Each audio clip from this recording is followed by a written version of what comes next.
നമസ്കാരം. News and views ആരംഭിക്കുന്നു. Climax വഴിത്തിരിവിലേക്കോ എന്നാണ് ഇന്ന് ന്യൂസ് ആൻഡ് വ്യൂസ് പരിശോധിക്കുന്നത്.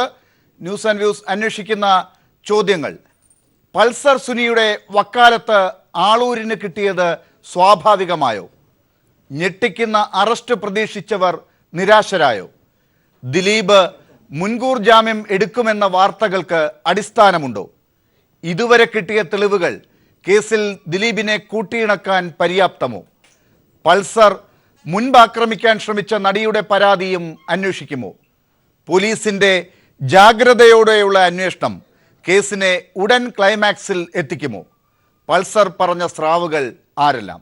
ക്ലൈമാക്സ് വഴിത്തിരിവിലേക്കോ എന്നാണ് ഇന്ന് ന്യൂസ് ആൻഡ് വ്യൂസ് ചർച്ചയിൽ പങ്കെടുക്കുന്നത് ശ്രീ ശാന്തിവിള ദിനേശ്, ഹൈക്കോടതി അഭിഭാഷകൻ അഡ്വക്കേറ്റ് അജകുമാർ, ശ്രീ സജി നന്ദ്യാട്ട്,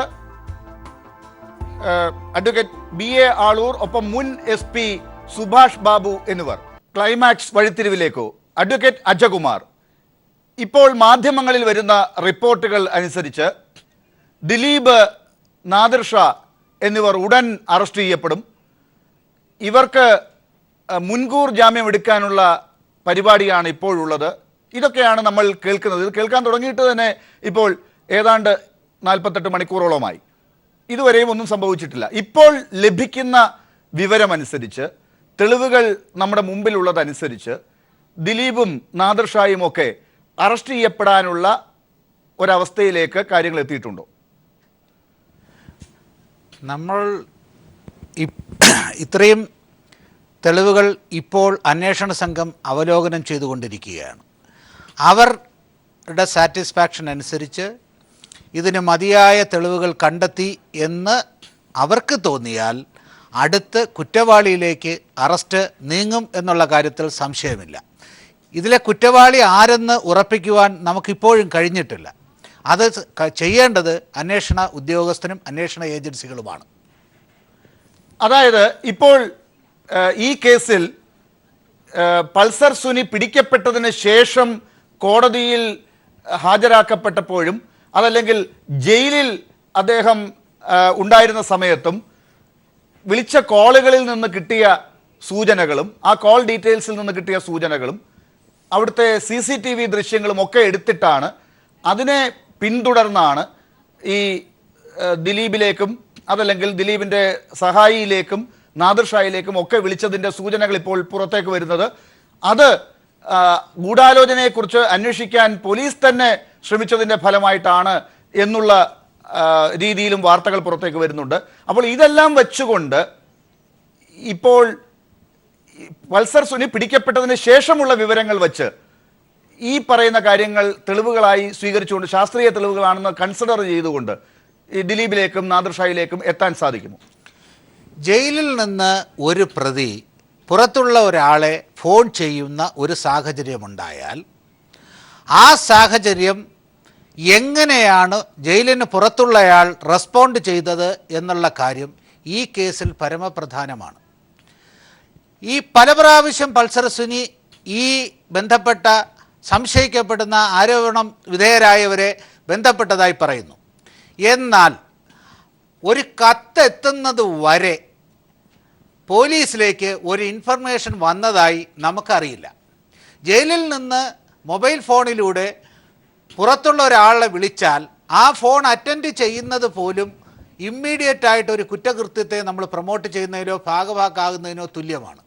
അതുകൊണ്ട് അത് ഇമ്മീഡിയറ്റായിട്ട് റിപ്പോർട്ട് ചെയ്യാത്ത ഒരാളുടെ നടപടി സംശയകരമായ ഒരു സാഹചര്യം സൃഷ്ടിക്കുന്നു. ഇനി പൾസർ സുനി അവിടെ നിന്ന് ജയിലിൽ വെച്ച് കത്തെഴുതി വേറൊരു സഹതടവുകാരൻ മുഖാന്തരം ഈ സംശയിക്കപ്പെടുന്ന ആളുകളുടെ പക്കലേക്ക് എത്തിക്കുന്നു. അവരെ പല പ്രാവശ്യം ഫോൺ ചെയ്യുന്നു.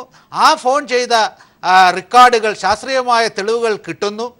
ഇത് ഇത്രയും സംഭവങ്ങൾ ഉണ്ടാകുമ്പോൾ എന്തിനാണ് ഈ ഇത്തരത്തിൽ ബന്ധപ്പെട്ടതെന്ന് പറയുവാനുള്ള ബാധ്യത ഈ സംശയിക്കപ്പെടുന്ന, പ്രതിയാക്കപ്പെടാൻ ഉദ്ദേശിക്കുന്ന ആളുകളിലേക്ക് ബർഡൻ ഷിഫ്റ്റ് ചെയ്യപ്പെടുന്നു. അവർ അതിൽ പ്രതികരിച്ച കാര്യങ്ങൾ പിന്നെ പ്രതിയുടെ സംഭവത്തിന് ശേഷമുള്ള കോണ്ടാക്റ്റിൻ്റെ അകത്ത് അഡ്മിസിബിളായി തെളിവ് നിയമം അംഗീകരിക്കുന്നു. അവ കണക്കിലെടുക്കുമ്പോൾ മതിയായ തെളിവുകൾ ഇപ്പോൾ തന്നെ ഈ സംശയിക്കപ്പെടുന്നവരിലേക്ക് നീളുന്നില്ലേ എന്ന് നമ്മൾ തീർച്ചയായും സംശയിക്കേണ്ടിയിരിക്കുന്നു. ശ്രീ സുഭാഷ് ബാബു, താങ്കളൊരു മുൻ പോലീസ് ഉദ്യോഗസ്ഥനാണ്. ഇപ്പോൾ വരുന്ന വിവരങ്ങൾ അനുസരിച്ച് അഡ്വക്കേറ്റ് അജകുമാർ സൂചിപ്പിച്ചതുപോലെ ആണെങ്കിൽ പൾസർ സുനി ജയിലിൽ നിന്ന് വിളിച്ച ഫോണുകൾ അത് തെറ്റായ നടപടിയാണ്. അത് പോലീസും ജയിൽ അധികാരികളും അനുവദിച്ചിട്ടുണ്ടെങ്കിൽ അത് വേറെ തെറ്റുകളാണ്. അത് സ്വീകരിച്ച ആളുകൾ മറച്ചു വെച്ചിട്ടുണ്ടെങ്കിൽ അതും തെറ്റാണ്. പക്ഷേ പോലീസ് ഇതുവരെ ചെയ്ത കാര്യങ്ങളിൽ നമുക്കറിയാവുന്നത്, ഈ നടി ആക്രമിക്കപ്പെട്ട കേസിൽ പൾസർ സുനി പിടിക്കപ്പെട്ടു. അതിൻ്റെ പേരിൽ ചാർജ് ഷീറ്റ് കൊടുത്ത് റിമാൻഡിൽ നിൽക്കുന്ന പ്രതിയാണ്. അതിനുശേഷം പോലീസ് ഇപ്പോൾ എന്ത് തരത്തിലുള്ള അന്വേഷണമാണ് നടത്തുന്നത് എന്നുള്ളതിനെക്കുറിച്ച് നമുക്ക് വിവരങ്ങളില്ല, പലതരത്തിലുള്ള അഭ്യൂഹങ്ങളും മാധ്യമ റിപ്പോർട്ടുകളും അല്ലാതെ. ആ റിപ്പോർട്ടിൽ പറയുന്നത് അനുസരിച്ച്, ഒരു ഭാഗത്ത് പറയുന്നത് അനുസരിച്ച്, ഈ മൊബൈൽ ഫോൺ പോലും ജയിലിലേക്ക് പോലീസിൻ്റെ ഒരു തന്ത്രപരമായ നീക്കത്തിലൂടെ കടത്തപ്പെടുകയും ഈ ഗൂഢാലോചനയിൽ ആരെങ്കിലും ഉണ്ടോ എന്ന് കണ്ടെത്താനുള്ള പോലീസിൻ്റെ തന്നെ നടപടിയുടെ ഭാഗമായി അവിടെ ഇത്തരത്തിലുള്ള കോളുകൾ വിളിക്കാൻ, ആരെയാണ് സുനി വിളിക്കുന്നതെന്നൊക്കെ അറിയുന്നതിന് വേണ്ടി ശ്രമിച്ചതിൻ്റെ ഫലമായിട്ട് ഈ മൊബൈൽ ഫോൺ അവിടെ എത്തുകയും കോളുകൾ ട്രേസ് ചെയ്യപ്പെടുകയും ചെയ്തു എന്നാണ്. ഇത്തരത്തിലുള്ള ഒരു സാധ്യത താങ്കൾ കാണുന്നുണ്ടോ? ഇപ്പോഴുള്ള ഒരു അന്വേഷണത്തിൻ്റെ രീതിയും ഇതുവരെ വന്ന വിവരങ്ങളും അനുസരിച്ച് ദിലീപിലേക്കും നാദിർ ഷായിലേക്കും ഇപ്പോൾ മാധ്യമങ്ങൾ കാത്തിരിക്കുന്നത് പോലെ ഒരു വലിയ അറസ്റ്റ് നടക്കാൻ പോകുന്നതിൻ്റെ മെഗാ വാർത്തയ്ക്ക് സാധ്യതയുണ്ടോ?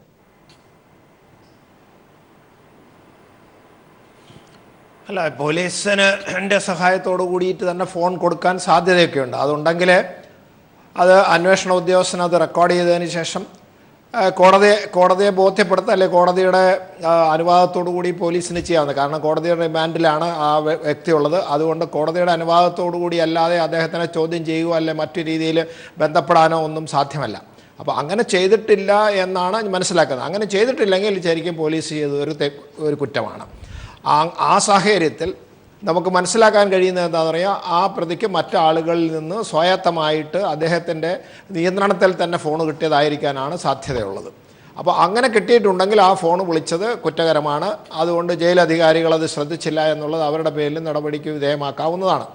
പിന്നെ ഇപ്പോൾ കിട്ടുന്ന സൂചനകളനുസരിച്ച്, കാരണം ഈ കേസ് റിപ്പോർട്ട് ചെയ്ത അന്ന് മുതൽ ഈ ആക്രമിക്കപ്പെട്ട നടിയായാലും അതുപോലെ തന്നെ ബാക്കിയുള്ള വ്യക്തികളായാലും ശരി, ആ സാഹചര്യങ്ങളും മുമ്പുള്ള സംഭവങ്ങളും അനുസരിച്ച് ഇത് ഒരു പ്രത്യേക വ്യക്തിയിലേക്കും അദ്ദേഹത്തിൻ്റെ സഹചാരികളിലേക്കുമാണ് ഈ കേസുമായി ബന്ധപ്പെട്ടിരിക്കുന്നത്. ആ ബന്ധപ്പെട്ട വ്യക്തി ഇങ്ങനെ തൻ്റെ നിരപരാധിത്വം പറയുന്നതിന് പകരം നടിയുടെ പേരിൽ ആരോപണങ്ങളും അനാവശ്യമായ കുറ്റസ്ഥാപനവും നടത്താൻ വേണ്ടി ശ്രമിച്ചു, പ്രകോപിതനായി. അത് കാണുമ്പോൾ തീർച്ചയായിട്ടും നമുക്ക് മനസ്സിലായി എന്തിനാണ് നിരപരാധിയായ ഒരു വ്യക്തി ഇങ്ങനെ പ്രതികരിക്കുന്നത്, എന്തിനാണ്. അത് കണ്ടാൽ സ്വാഭാവികമായിട്ട് ഒരു പോലീസ് ഉദ്യോഗസ്ഥൻ എന്നുള്ളത് എനിക്ക് അന്നേ സംശയം തോന്നി, എന്തിനാണ് ഈ ഇദ്ദേഹം ഇങ്ങനെ പ്രതികരിക്കുന്നത്, അതിൻ്റെ ആവശ്യമില്ല. അദ്ദേഹം സമചിത്തതയോടെ, പ്രത്യേകിച്ച് ഒരു പരാതി, ഒരു കുറ്റകൃത്യം, വളരെ ഗൗരവമുള്ള കുറ്റകൃത്യം, അതുകൊണ്ട് അദ്ദേഹത്തിൻ്റെ ജീവിതവും അദ്ദേഹത്തിൻ്റെ പ്രൊഫഷനും ഒക്കെ തകർക്കാൻ പറ്റുന്നൊരു കേസ് സംഭവത്തിൽ അദ്ദേഹം പ്രകോപിതനായി ഇങ്ങനെയൊക്കെ സംസാരിച്ചു കഴിഞ്ഞാൽ തീർച്ചയായും ആളുകളെ സംശയിക്കും. പ്രത്യേകിച്ച് പോലീസ് ഉദ്യോഗസ്ഥന്മാർ സ്വാഭാവികമായിട്ടും അങ്ങനെയുള്ള പെരുമാറ്റത്തിൽ നിന്ന് സംശയിക്കും. ഒരു മനഃശാസ്ത്രജ്ഞനാണെങ്കിൽ തീർച്ചയായിട്ടും അതിൽ അദ്ദേഹത്തെ സംശയിച്ചിട്ടുണ്ടാവും. ആ സാഹചര്യത്തിൽ പിന്നീട് പോലീസ് തുടർന്ന് അന്വേഷിച്ചു. പക്ഷേ ദിലീപ് ആദ്യം തന്നെ ഒരു പരാതി കൊടുത്തു. ആ പരാതി കൊടുത്തതിന് ശേഷം കുറച്ച് അന്വേഷണം നടന്നില്ല എന്നൊരു പറയുന്നുണ്ട്. ചിലപ്പോൾ ശരിയായിരിക്കും. കാരണം എന്താണെന്ന് പറഞ്ഞാൽ കോൾ ഡീറ്റെയിൽസും അതിൻ്റെ വെരിഫിക്കേഷനും അതിൻ്റെ CDR ഒക്കെ എടുക്കുന്നതിനും അതിൻ്റെ ടവർ ലൊക്കേഷനും ഒക്കെ എടുക്കുന്നതിന് വേണ്ടിയിട്ട് വലിയ സമയമൊന്നും ആവശ്യമില്ല, മണിക്കൂറുകളോ അല്ലെങ്കിൽ ദിവസങ്ങളോ ആവശ്യമുള്ളൂ. പക്ഷേ ഇത് 2 മാസത്തിലധികമായിട്ടൊന്നും ചെയ്യാതിരുന്നു എന്ന് പറയുന്നത് തീർച്ചയായും ഒരു അലംഭാവം സംഭവിച്ചിട്ടുണ്ടെന്ന് തന്നെയാണ് തോന്നുന്നത്. എന്നായിരുന്നാലും തന്നെ ഇപ്പോൾ ഉള്ള എല്ലാ കാര്യങ്ങളും അവരിലേക്ക് എത്തുന്നു. കാരണം അവർ ഫോൺ അറിയില്ല എന്ന് പറഞ്ഞു, അറിയുമെന്നുള്ളതിന് ചില തെളിവുകൾ വന്നു. ഫോൺ വിളിച്ചിട്ടില്ല എന്ന് പറഞ്ഞു, തിരിച്ച് അങ്ങോട്ട് വിളിച്ചിട്ടില്ല എന്ന് പറഞ്ഞു. അതൊക്കെ തെറ്റാണ് എന്നുള്ള രീതിയിലേക്ക് ശാസ്ത്രീയമായിട്ട് നമ്മളുടെ ഈ ഫോൺ കോളുകളുടെ പരിശോധനയിൽ നിന്ന് മനസ്സിലായിട്ടുണ്ട് പോലീസിന്. അങ്ങനെ മനസ്സിലായതുകൊണ്ട് ഇന്നത്തെ സാഹചര്യത്തിൽ അവർ ബലമായ സംശയിക്കപ്പെടുന്ന വ്യക്തികളായി മാറിയിട്ടുണ്ട്. അവരിലെ കുറ്റം ഒരു പ്രാഥമികമായിട്ട് പോലീസിൻ്റെ തെളിയിച്ചു കൊണ്ടുവരണമെങ്കിൽ അവരെ ചോദ്യം ചെയ്യുകയും അവരെ എന്തിനു വേണ്ടി സംസാരിച്ചു എന്ന് പരസ്പരം അങ്ങോട്ടും ഇങ്ങോട്ടും ചോദിക്കുമ്പോൾ തീർച്ചയായും അതിനകത്ത് അപാകതകൾ കണ്ടുപിടിക്കാൻ പറ്റും. അങ്ങനെ കുറേ ഇതിൽപ്പെട്ട വ്യക്തികളെ ചോദിക്കുന്ന ദിവസം ആരെങ്കിലും ഒരാളെ ബ്രേക്ക് ചെയ്ത് കഴിഞ്ഞാൽ കൂടുതൽ തെളിവിലേക്ക് എത്തും, അതുവഴി അറസ്റ്റിലേക്ക് പോകും. അല്ലാണ്ട് ഇന്നത്തെ സ്ഥിതിയിൽ അറസ്റ്റിലേക്ക് പോകാൻ നമുക്ക് ലഭ്യമായ വിവരങ്ങൾ, അത് ശരിയായാലും തെറ്റായാലും അത് ലഭ്യമായ വിവരങ്ങളിൽ നിന്ന് ഒരു അറസ്റ്റിനുള്ള സാധ്യത ഇപ്പോഴില്ല. അത് ചോദ്യം ചെയ്യലിലൂടെ കൃത്യമായിട്ട് ആരെയെങ്കിലും ഒരാളിൽ നിന്നെങ്കിലും വിവരം കിട്ടാൻ ആ വിവരത്തോട് കൂടിയിട്ട് കൂടുതൽ തെളിവ് പോലീസിന് കിട്ടി അത് പ്രകാരം അറസ്റ്റ് ചെയ്യാൻ കഴിയുമെന്നാണ് എൻ്റെ അഭിപ്രായം. ശ്രീ സജി നന്ദ്യാട്ട്, താങ്കൾ ഈ കേസ് വന്നതിന് ശേഷം ഇത് മാധ്യമങ്ങളിൽ തുടർച്ചയായി ചർച്ച ചെയ്യപ്പെടുന്ന ദിവസങ്ങളിൽ ദിലീപിൻ്റെ ഭാഗത്ത് ആരോപണത്തിനുള്ള കാരണങ്ങളില്ല എന്ന് വിശ്വസിച്ച ഒരാളാണ്. ഇപ്പോൾ ഏറ്റവും ഒടുവിൽ എത്തി നിൽക്കുന്ന ഈ സംഭവ വികാസങ്ങൾ കാണുമ്പോഴും ഇവിടെ മുൻ പോലീസ് ഉദ്യോഗസ്ഥനും അഡ്വക്കേറ്റ് അജകുമാറും ഒക്കെ ഇതിനകത്ത് ദിലീപിലേക്ക് എത്താൻ സാധ്യതയുള്ള സൂചനകൾ കാണുന്നുണ്ട്. അത് ഒരുപക്ഷെ അറസ്റ്റിലേക്ക് എത്താനുള്ള സാധ്യതയുണ്ടോ എന്നുള്ളത് ഇനിയും മുന്നോട്ട് പോകണം എന്നൊക്കെ ആണ് പറയുന്നത്. പക്ഷെ ആ സൂചനകളിൽ ഒന്ന് ഇവിടെ ചൂണ്ടിക്കാട്ടപ്പെട്ടത് ദിലീപിന് ഈ പൾസർ സുനിയെ അറിയില്ല എന്ന് പറഞ്ഞു. ഇപ്പോൾ അതിനുള്ള തെളിവുകൾ ഒക്കെ വരുന്നുണ്ട്. ഈ ഫോൺ കോളുകൾ വെച്ച് പോലീസ് ഇനി അത് തന്ത്രപരമായി ഇടപെട്ടതാണെങ്കിലും അല്ലെങ്കിലും ഫോൺ കോളുകളിൽ നിന്ന് കിട്ടുന്ന ഡീറ്റെയിൽസ് അനുസരിച്ചും അവർക്ക് മുൻ അറിവുകൾ ഈ വ്യക്തികളുമായിട്ടുണ്ട്. ഇതൊക്കെയാണ് മനസ്സിലാക്കാൻ സാധിക്കുന്നത്. എന്താണ് താങ്കൾക്ക് തോന്നുന്നത്?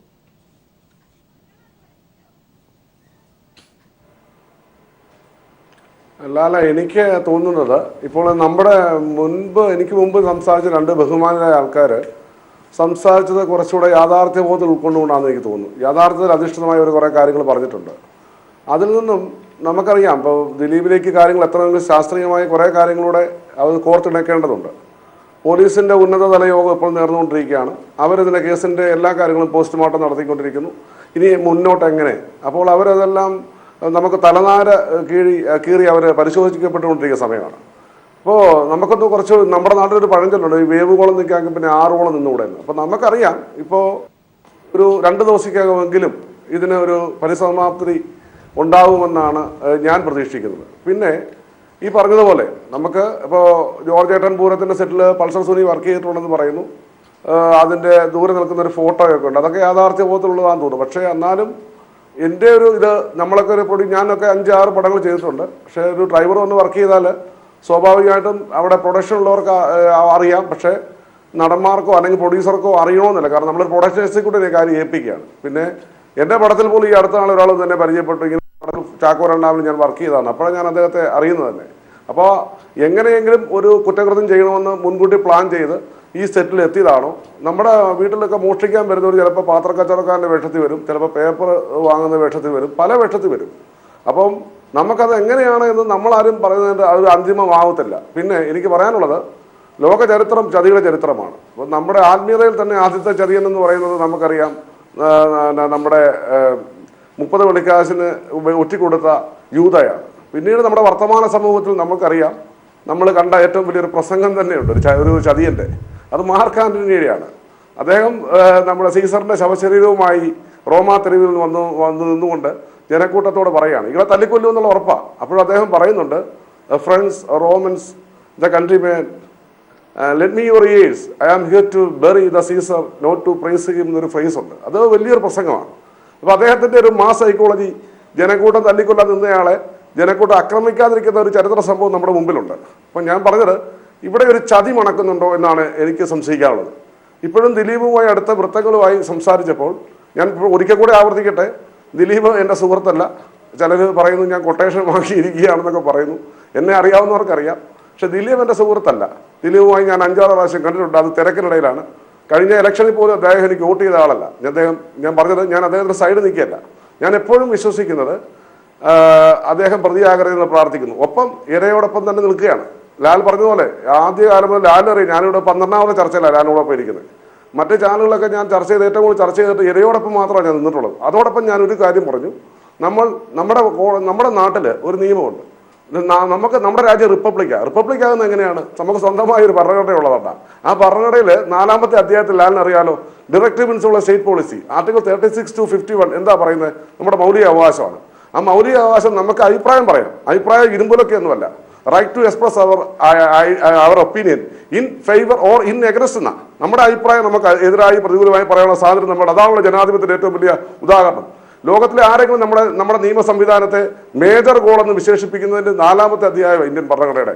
അപ്പോൾ നമ്മുടെ ഭരണഘടനയിൽ നമ്മൾ അഭിപ്രായങ്ങൾ പറയുന്നു. പക്ഷേ ഒരാൾ തെറ്റുകാരനെന്ന് പറയുന്നത് ആരാണ്? പോലീസാണ് പറയേണ്ടത്. അതോടൊപ്പം തന്നെ അയാളെ വിഷയത്തിലേക്ക് തിരിച്ചു വരാം. ശ്രീ ശാന്തിവിള ദിനേശ്, ഇപ്പോ ശ്രീ സജി നന്ദ്യാട്ട് അവകാശപ്പെട്ടതുപോലെ ദിലീപിന്റെ കൊട്ടേഷൻ വാങ്ങിയിരിക്കുന്ന ഒരാളെന്ന് വേണമെങ്കിൽ അവകാശപ്പെടാവുന്ന അല്ലെങ്കിൽ അങ്ങനെ ആരോപിക്കാവുന്ന ഒരാൾ കൂടിയാണ് താങ്കളും. ഈ പറഞ്ഞ പോലെ ദിലീപിന് വേണ്ടി ചർച്ചകളിൽ ശക്തിയുക്തം പ്രതിരോധിക്കുന്നുണ്ട്. പക്ഷെ ഇവിടെ പറഞ്ഞ അഭിഭാഷകനും മുൻ പോലീസ് ഉദ്യോഗസ്ഥനും ഒക്കെ ചൂണ്ടിക്കാട്ടിയ രീതിയിലുള്ള കാര്യങ്ങളാണെങ്കിൽ ഏതാണ്ട് ആ ദിശയിലേക്ക് എത്തുന്നു എന്ന് പറയുമ്പോൾ വേണമെങ്കിൽ ശ്രീ സജി നന്ദ്യാട്ട് കൂട്ടിച്ചേർത്തതുപോലെ ദിലീപ് നേരിട്ടറിയാതെ ദിലീപിൻ്റെ വിശ്വസ്തരായ ആളുകൾ, ദിലീപിനൊപ്പം നിൽക്കുന്ന ആളുകൾ, ചതിയുടെ കഥയൊക്കെ സജി നന്ദ്യാട്ട് പറഞ്ഞു, സിനിമയിൽ അതൊന്നും പുത്തരിയായിട്ടുള്ള കാര്യമൊന്നും അല്ലല്ലോ. അപ്പോൾ അങ്ങനെ ഉള്ള സാഹചര്യങ്ങൾ വേണമെങ്കിൽ ദിലീപ് പോലും അറിയാതെ ദിലീപിൻ്റെ ചുറ്റുവട്ടത്ത് നിൽക്കുന്നവർ സംശയത്തിൻ്റെ പിടിയിലാകാനുള്ള തെളിവുകളാണ് പുറത്തേക്ക് വരുന്നത് എന്നുള്ളത് ഈ ഘട്ടത്തിൽ അങ്ങനെ ഒന്നും ആ ഭാഗത്തേക്ക് പറയേണ്ടതില്ല എന്ന് പറയുന്നവർക്കുള്ള ഉത്തരമല്ലേ? ഞാൻ താങ്കൾ പറഞ്ഞതിന് ആദ്യം മറുപടി പറയാം. 8 ദിവസമായിട്ട് ഞാൻ ഈ ചർച്ചയിൽ പങ്കെടുക്കുന്നുണ്ട്. ഞാൻ 8 ദിവസം എടുത്തിരിക്കുന്ന ഒരു നിലപാട് കൃത്യമായ തെളിവുകളുടെ അടിസ്ഥാനത്തിൽ ഒരാളിനെ കുറ്റവാളിയായി ചിത്രീകരിക്കുന്നത് വരെ അയാൾ കള്ളനാണെന്ന് പറയുന്നതിൽ യോജിപ്പില്ല എന്നുള്ള പക്ഷക്കാരനാണ് ഞാൻ.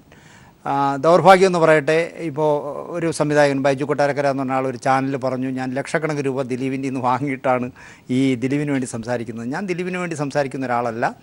നിയമത്തിൻ്റെ വഴിക്ക് പോട്ടെ, നമ്മൾ നേരത്തെ കയറി പ്രതിയെ കാണിച്ചു കൊടുക്കണ്ട, നിയമം വെച്ച് അവർ പിടിക്കട്ടെ. എനിക്കിവിടെ തോന്നുന്ന ഒരു കാര്യം മൊത്തം കൂടിക്കൊഴിയാണ്. കാരണം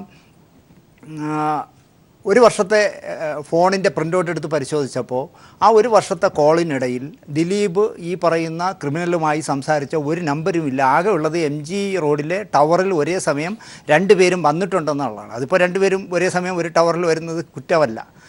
അങ്ങനെ ഒരുപാട് ലൂപ്പ് ഹോളുകൾ നോക്കിയിട്ട് ഒന്നിലും തടയപ്പെടാതെ പോവുകയും, പക്ഷേ കഴിഞ്ഞ 3 ദിവസമായിട്ട് ഇവിടുത്തെ ചാനലുകൾ ഒരു മാമാങ്കം ആഘോഷിക്കുന്നത് പോലെ 1 മണിക്കൂർ.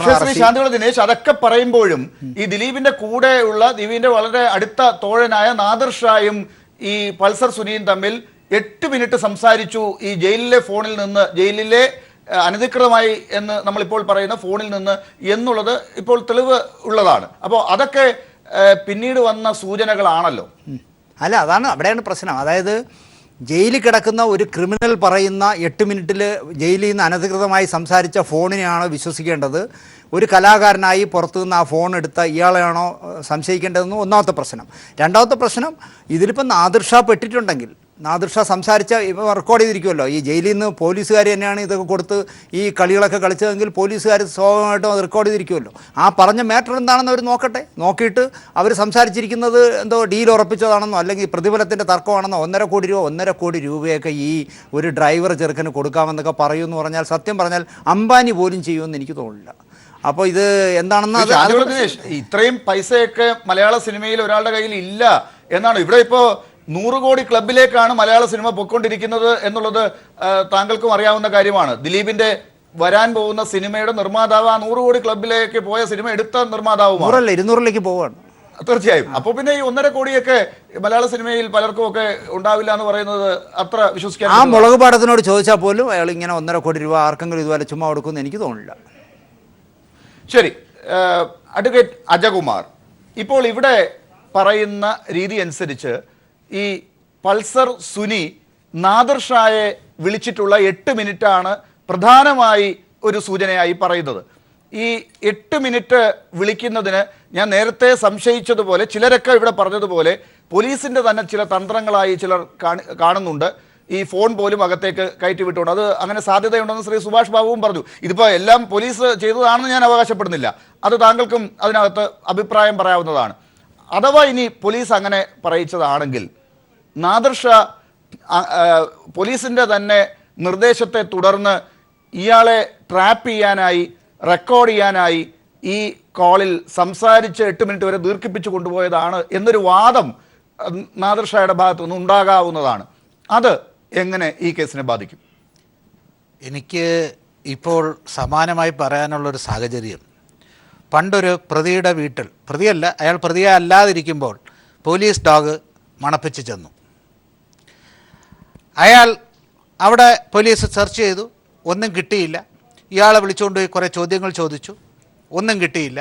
തിരിച്ച് വിട്ടു. ഇയാൾ നേരെ ഒരു അഭിഭാഷകനെ കാണാൻ വന്നു. അഭിഭാഷകനോട് ഇയാൾ കാര്യങ്ങൾ വിശദീകരിച്ചതിന് ശേഷം അഭിഭാഷകൻ തിരിച്ച് അദ്ദേഹത്തോട് ചോദിച്ചു, പട്ടി അവിടെ എന്തെങ്കിലും ഇട്ടിട്ട് പോയോ? ഇല്ല സാർ, ഒന്നും ഇട്ടിട്ട് പോയിട്ടില്ല. അപ്പോൾ അഭിഭാഷകൻ പറഞ്ഞു, നീ സൂക്ഷിച്ചോളണം, പട്ടി എന്തോ അവിടെ ഇട്ടിട്ട് പോയതുപോലെ എനിക്ക് തോന്നുന്നുണ്ട്. ഒരാഴ്ച കഴിഞ്ഞപ്പോൾ ഈ പ്രതിയുടെ പട്ടി അവിടെ ഇട്ടിട്ട് പോയെന്ന് അഭിഭാഷകൻ ഉദ്ദേശിച്ചത് യവൻ്റെ മനസ്സിലേക്കിട്ട ഭീതിയാണ്. ഒരു ക്രൈം ചെയ്തിട്ടുള്ളവനുണ്ടെങ്കിൽ അവന് സെൽഫ് വൈബ്രേഷൻ ഉണ്ടാവും. ഈ വൈബ്രേഷനിൽ നിന്ന് അവനുണ്ടാകുന്ന സബ്സിക്വൻറ്റ് കോണ്ടക്ട്സ് ഓരോ കേസിലെയും നിർണായക തെളിവായി മാറും. ഈ പറഞ്ഞ വ്യക്തിയെ കേരള ചരിത്രത്തിൽ തന്നെ 8ാമത്തെ ദിവസം പോലീസ് അറസ്റ്റ് ചെയ്തു. എനിക്ക് തോന്നുന്നത് ഖാൻ സാർ അന്വേഷിച്ച കേസാണ്. ഈ ഇത്തരത്തിലുള്ള സംഭവങ്ങൾ ഈ കേസുമായിട്ട് നമ്മൾ താരതമ്യം ചെയ്തു നോക്കൂ. 1ാം കുറ്റപത്രം സമർപ്പിച്ചു. അതിൽ 6 പ്രതികൾ. ഗൂഢാലോചനയെക്കുറിച്ച് വ്യക്തമായ തെളിവില്ല എന്നുള്ള നിഗമനത്തിൽ തന്നെയാണ് 1ാം കുറ്റപത്രം സമർപ്പിച്ചത്. പക്ഷേ അപ്പോഴും കേരള സമൂഹത്തിൽ ഒരു സംശയം ബാക്കി നിന്നു. ഈ 6 പേർക്ക് ഈ നടിയെ ഈ രീതിയിൽ ഉപദ്രവിക്കേണ്ടതായ സാഹചര്യം എന്ത്? 2 ചോദ്യങ്ങൾ കേരള മനസാക്ഷിയുടെ മുമ്പിൽ നിന്നു. ഒന്ന്, ഈ പൾസർ സുനി നടിയെ തട്ടിക്കൊണ്ടുപോയി അപമാനിച്ച് ബ്ലാക്ക്മെയിൽ ചെയ്ത് പൈസ എടുക്കാൻ ശ്രമിച്ചോ, അതോ മറ്റാരുടെയെങ്കിലും കൊട്ടേഷനാണോ ഇത്? ആദ്യ നിമിഷത്തിൽ തന്നെ നടിയെ ആക്രമിക്കുമ്പോൾ തന്നെ നടി വ്യക്തമാക്കുന്നുണ്ട് ഇത് കൊട്ടേഷനാണെന്ന് പ്രതി പറഞ്ഞു. ശ്രീ അജകുമാർ, ഇത് പ്രതി പറഞ്ഞതായിട്ട് നടി പറഞ്ഞ കാര്യമാണ്. ഒന്ന് ഈ ഇത്തരം കേസുകളിൽ പ്രതിയായിട്ട് അകത്ത് കിടക്കുന്ന ആളുകൾ പറയുന്ന മൊഴിക്കുള്ള പ്രാധാന്യം കോടതി എങ്ങനെ അതിനെ കാണും എന്നുള്ളത് ഒന്ന്. ഞാനിപ്പോൾ അതിനകത്തൊന്ന്. രണ്ടാമത്തെ കാര്യം, ഒരു കാര്യം അങ്ങ് ശ്രദ്ധിച്ചോ എന്ന് എനിക്കറിയില്ല. ഈ പൾസർ സുനിയുടെ പേരിൽ മുൻപ് മലയാള സിനിമയിൽ ഒരു നടി ഒരു കേസ് കൊടുത്തിട്ടുണ്ട്.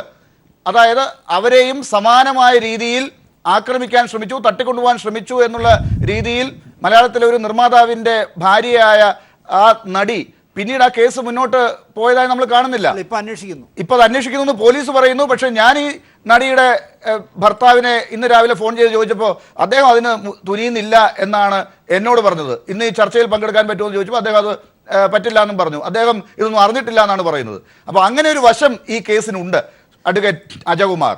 അപ്പോൾ ഈ കാര്യത്തിൽ പൾസർ സുനിക്ക് നടികളെ തട്ടിക്കൊണ്ടുപോകാനുള്ള ഒരു മുൻ അനുഭവം മുമ്പ് തന്നെ ഉണ്ട്, പരാതിയുമുണ്ട്. അത് അന്വേഷിച്ചിട്ട് വരട്ടെ. അപ്പോഴും അതിൻ്റെ പിന്നിൽ വല്ല ഗൂഢാലോചനയുണ്ടോ എന്ന് നമുക്ക് അന്വേഷിക്കാം. അല്ലാതെ ഈ നടികളെ തട്ടിക്കൊണ്ടുപോയി ബാലൻസ് ചെയ്ത് പൈസ പിടുങ്ങുന്ന ഒരു വ്യക്തിയായി മാത്രം പൾസർ സുനിയെ ഒതുക്കി ഈ കേസ് തീർക്കാം എന്ന് എനിക്ക് തോന്നുന്നില്ല. കാരണം 4 വർഷത്തോളമുള്ള പ്ലാനിങ് ഉണ്ടായിരുന്നുവെന്ന് നമ്മൾ കേൾക്കുന്നു. 4 വർഷത്തോളമുള്ള പ്ലാനിങ് വെച്ച് എന്തെല്ലാം വിദഗ്ധമായി പലരുമായി കൂടിയാലോചിച്ച് നമ്മൾ അദൃശ്യരായ പല വിദഗ്ധന്മാരുമായി കൂടിയാലോചിച്ച് ഒരു ക്രൈം ഇംപ്ലിമെൻ്റ് ചെയ്യുമ്പോൾ അജകുമാർ, ഞാൻ അതിനകത്തൊന്നും ഇടപെടട്ടെ. നമ്മളിപ്പോൾ വളരെ സത്യസന്ധമായിട്ടാണ് ഈ ചോദ്യ ഉത്തരങ്ങൾ അങ്ങോട്ടും ഇങ്ങോട്ടും നൽകുന്നത്. അങ്ങ് പറഞ്ഞ 4 വർഷത്തെ ഗൂഢാലോചന എന്നുള്ളത് എവിടെ നിന്നാണ് പോലീസിന് അത് തെളിയിക്കാൻ സാധിക്കുക? ഈ 4 വർഷത്തെ കാര്യം എന്ന് പറയുന്നത് ഒരുപക്ഷെ ദിലീപിന്റെ 4 വർഷം മുൻപുള്ള സിനിമകൾ തൊട്ടിങ്ങോട്ടുള്ള ഒരു അന്വേഷണം പോലീസ് നടത്തുന്നത് നമ്മൾ കേൾക്കുന്നതാകാം. അവിടെ എവിടെയും നമുക്ക് ഒരു തെളിവുകൾ ആ കാലഘട്ടത്തിൽ കണ്ടതായി ഇപ്പോൾ പറയാൻ സാധിക്കുന്നുണ്ടോ? അത്തരം തെളിവുകൾ ശേഖരിക്കുന്നതായി ഇന്ന് മലയാള മനോരമ പേപ്പർ റിപ്പോർട്ട് ചെയ്തിട്ടുണ്ട്. അത് വായിച്ചതിൻ്റെ അടിസ്ഥാനത്തിലാണ് ഞാൻ പറഞ്ഞത്. കാരണം ഈ 4 വർഷത്തെ പ്ലാനിങ്ങോടുകൂടി ഇംപ്ലിമെൻ്റ് ചെയ്ത ഈ ക്രൈം ഒരാളെ തട്ടിക്കൊണ്ടുപോയി റാൻസം ചോദിക്കുന്ന ഒരു പ്രതിയുടെ ബിഹേവിയർ അല്ല ഇത്. കാരണം അങ്ങനെ ആണെങ്കിൽ മറ്റ് കൂട്ടുപ്രതികൾ ഇല്ലാതെ ഇത് ഇംപ്ലിമെൻ്റ് ചെയ്തെങ്കിൽ 2ാം ഘട്ടം തുറക്കേണ്ട ഒരു സാഹചര്യം ഈ കേസിൽ ഉണ്ടാകില്ല. ശരി, ഞാൻ തിരിച്ചു വരാം. ശ്രീ സുഭാഷ് ബാബു, ഇപ്പോൾ അഡ്വക്കേറ്റ് അജകുമാർ പറഞ്ഞതുപോലെ ഈ 2ാം ഘട്ടം എന്ന് പറയുന്ന ഒരു ഘട്ടം ഈ കേസിൽ ഉണ്ട് എന്ന് പോലീസ് ഇതുവരെയും പറഞ്ഞിട്ടില്ല. ആദ്യത്തെ ഘട്ടത്തിന്റെ തുടർച്ച തന്നെയാണ് ഇപ്പോൾ നടക്കുന്നത് എന്ന് തന്നെയാണ് പോലീസ് മുന്നോട്ട് പറഞ്ഞു പോകുന്നത്. തന്ത്രപരമായി ഇടപെടുന്ന പോലീസിന്റെ നീക്കമായി ഞാൻ നേരത്തെ സൂചിപ്പിച്ചതിന്റെ കൂട്ടത്തിൽ ഇതിനെ കാണാമോ? ഇപ്പോൾ നേരത്തെ ചർച്ചയിൽ ഞാൻ ചൂണ്ടിക്കാട്ടിയ പൾസർ സുനിയുടെ മുൻകാല ചരിത്രം, ഇതൊക്കെ ഈ കേസിൽ നിർണായകമല്ലേ? അല്ല, ഈ കേസുകളിലൊക്കെ ഇത് തുടങ്ങുന്നതിന് മുമ്പ് കുറേ സംഭവങ്ങളുണ്ട്. അതിൽ പറയുന്നത് എന്താണെന്ന് പറഞ്ഞാൽ ഈ പ്രതിയുടെ മുൻ സ്വഭാവങ്ങൾ, അതിനുശേഷം അദ്ദേഹം എന്താണ് ഈ കുറ്റം ചെയ്യാനുള്ള മോട്ടീവ്, എന്താണ് അദ്ദേഹത്തിന് പ്രേരണ ഘടകം, ആ പ്രേരക ഘടകത്തിന് ശേഷം അദ്ദേഹം ഇത് ചെയ്യാൻ വേണ്ടിയിട്ട് ഒരു പ്രിപ്പറേഷൻ, തയ്യാറെടുപ്പ്, അതിൻ്റെ ഇടയിൽ നടക്കുന്ന ഗൂഢാലോചനകൾ, ആ ഗൂഢാലോചന നടന്നു കഴിഞ്ഞതിന് ശേഷം കൂട്ടുപ്രതികളോടൊപ്പം ഈ കുറ്റകൃത്യം ചെയ്യുന്നത്, അതിനുശേഷം അദ്ദേഹത്തിൻ്റെ പിൻ സ്വഭാവങ്ങൾ രണ്ടാളുടെ, ഇത്രയും കാര്യങ്ങൾ ഉൾപ്പെടുന്നതാണ് ഒരു കേസെന്ന് പറയുന്നത്. ഇതിലിപ്പം പൾസർ സുനി നടിയെ തട്ടിക്കൊണ്ടുപോയി ഇതേമാതിരി പീഡിപ്പിച്ചു എന്ന് പറയുമ്പോൾ അതിന് മുൻപുള്ള തെളിവുകളൊക്കെ പ്രസക്ത തെളിവുകളാണ്. ആ തെളിവുകൾ വരുമ്പോൾ മാത്രമേ ഇതിന് യഥാർത്ഥത്തെ മോട്ടി. ഇപ്പം പൾസർ സുനി തന്നെ ഇത് ചെയ്യുമോ, അല്ലെ എന്തിനു ചെയ്തു, ആ നടിയുടെ അടുത്ത് പണം ചോദിച്ചതായിട്ട് പറയുന്നില്ല. അപ്പോൾ ചെയ്യുമ്പം മറ്റു ശാരീരികമായി പീഡിപ്പിക്കാൻ മാത്രമായിരുന്നു എങ്കിൽ ഇങ്ങനെയുള്ള സാഹചര്യത്തിൽ ഏതായാലും കാറിലേതായാലും അതിനുള്ള സൗകര്യങ്ങൾ കുറവാണ്. അപ്പോൾ അതുകൊണ്ട് എന്നാലും ചെയ്യാം ചിലപ്പോൾ. അപ്പോൾ അങ്ങനെ വരുന്ന അവസരത്തിൽ ഇതിന് ഈ ശ്രീ സുഭാഷ് ബാബു ഒരുപക്ഷെ ഇത് അദ്ദേഹത്തിന്റെ ഒരു മോട്ടീവ് എന്നുള്ള നിലയ്ക്ക് ചെയ്തതല്ല എന്നാണല്ലോ അങ്ങ് പറഞ്ഞു വരുന്നത്. അത് കാറിലാണെങ്കിൽ ഇത്രയൊക്കെ ബുദ്ധിമുട്ട് ഇങ്ങനെ ചെയ്യേണ്ട ആവശ്യമുണ്ടോ എന്നുള്ളതൊക്കെ. ഒരുപക്ഷെ മുൻപ് ഞാൻ സൂചിപ്പിച്ചതുപോലെ മലയാളത്തിലെ വലിയൊരു നടിയെ തട്ടിക്കൊണ്ടുപോയി ആക്രമിക്കാൻ ശ്രമിച്ച ഒരു ഘട്ടമുള്ളപ്പോഴും ആ പൾസർ സുനിക്ക് അന്നും എന്തിനായിരുന്നു അങ്ങനെ ഒരു നഗരത്തിലൂടെ വണ്ടി ഇങ്ങനെ പലതവണ ചുറ്റിക്കുകയായിരുന്നു അന്ന് ചെയ്തത്? സംശയം തോന്നിയ നടി ഭർത്താവിന് ഫോൺ ചെയ്യുന്നു, നിർമ്മാതാവിന് ഫോൺ ചെയ്യുന്നു, അങ്ങനെയൊക്കെയാണ് കാര്യങ്ങൾ പുറത്തേക്ക് വന്നത്. പോലീസ് സ്റ്റേഷനിലേക്കൊക്കെ പോവുകയൊക്കെ ഉണ്ടായി. അപ്പോൾ അന്നും ഈ പറഞ്ഞതുപോലെ ഒരു സ്വഭാവം ഈ പൾസർ സുനി കാണിച്ചതാണ്. ഒരുപക്ഷെ തട്ടിക്കൊണ്ടുപോയി ദൃശ്യങ്ങൾ പകർത്തി പിന്നീട് ഒരു പൊന്മുട്ടയിടുന്ന താറാവ് പോലെ ആ ചിപ്പ് ഉപയോഗിക്കുക എന്നുള്ളതാകാമല്ലോ.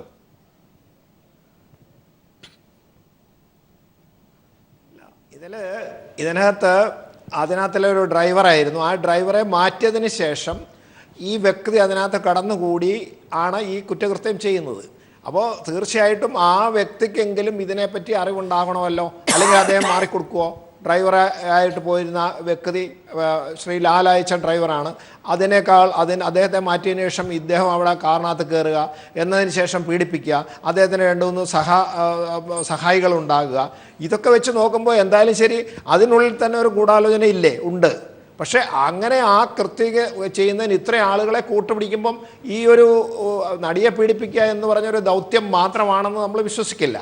കാരണം അത് കേസിലെ നിർണായകമാണ്. വെറുതെ എന്ന് പറഞ്ഞു കഴിഞ്ഞാൽ ഇതിനകത്ത് മോട്ടീവ്, അതായത് പെട്ടെന്ന് ആകസ്മികമായിട്ടുണ്ടാകുന്നതല്ല, സഡൻ പ്രൊവക്കേഷൻ കൊണ്ടുണ്ടാകുന്നതല്ല, ആകസ്മികമായി ഉണ്ടാകാത്തൊരു സംഭവമായതുകൊണ്ട് തീർച്ചയായും ഇതിനകത്തിലെ പ്രേരക ഘടകം വളരെ നിർണായകമാണ്. അല്ലെങ്കിൽ പിന്നെ വെറുതെ എന്തിനാ ഇവരെ തട്ടിക്കൊണ്ടുപോയി ഈ പീഡിപ്പിച്ചതെന്ന് ചോദിച്ചു കഴിഞ്ഞാൽ, പീഡനത്തിനാണെങ്കിൽ ശരി സമ്മതിച്ചു, പക്ഷേ അതിനപ്പുറത്തേക്ക് അത് പീഡിപ്പിച്ചു കൂടാതെ പണം ചോദിച്ചിട്ടില്ല, പണം ചോദിപ്പിക്കാതെ ആദ്യം തന്നെ പറയുന്നു ഇത് കൊട്ടേഷനാണെന്ന് പറയുന്നു, അതിനുശേഷമുള്ള തെളിവുകൾ അതിനനുസരിച്ച് വരുന്നു. അപ്പോൾ അങ്ങനെയൊക്കെ വരുന്ന അവസരത്തിൽ അതിനൊരു വ്യക്തത തീർച്ചയായിട്ടും ആവശ്യമുണ്ട്. തീർച്ചയായും. അപ്പോൾ അതിനൊരു വ്യക്തത സിനിമയുടെ ലോകത്തുള്ളവർക്ക് നൽകാൻ കഴിയുമോ എന്നാണ് അടുത്ത ഘട്ടത്തിൽ അന്വേഷിക്കുന്നത്. അതോടൊപ്പം അഡ്വക്കേറ്റ് BA ആളൂരും നമ്മളോടൊപ്പം ചർച്ചയിൽ ചേരുന്നു. അഡ്വക്കേറ്റ് BA ആളൂർ, ഇന്ന് താങ്കൾ കോടതിയിലെത്തി. പൾസർ സുനിയുടെ റിമാൻഡ് കഴിയുന്ന ദിവസമായിരുന്നു ഇന്ന്.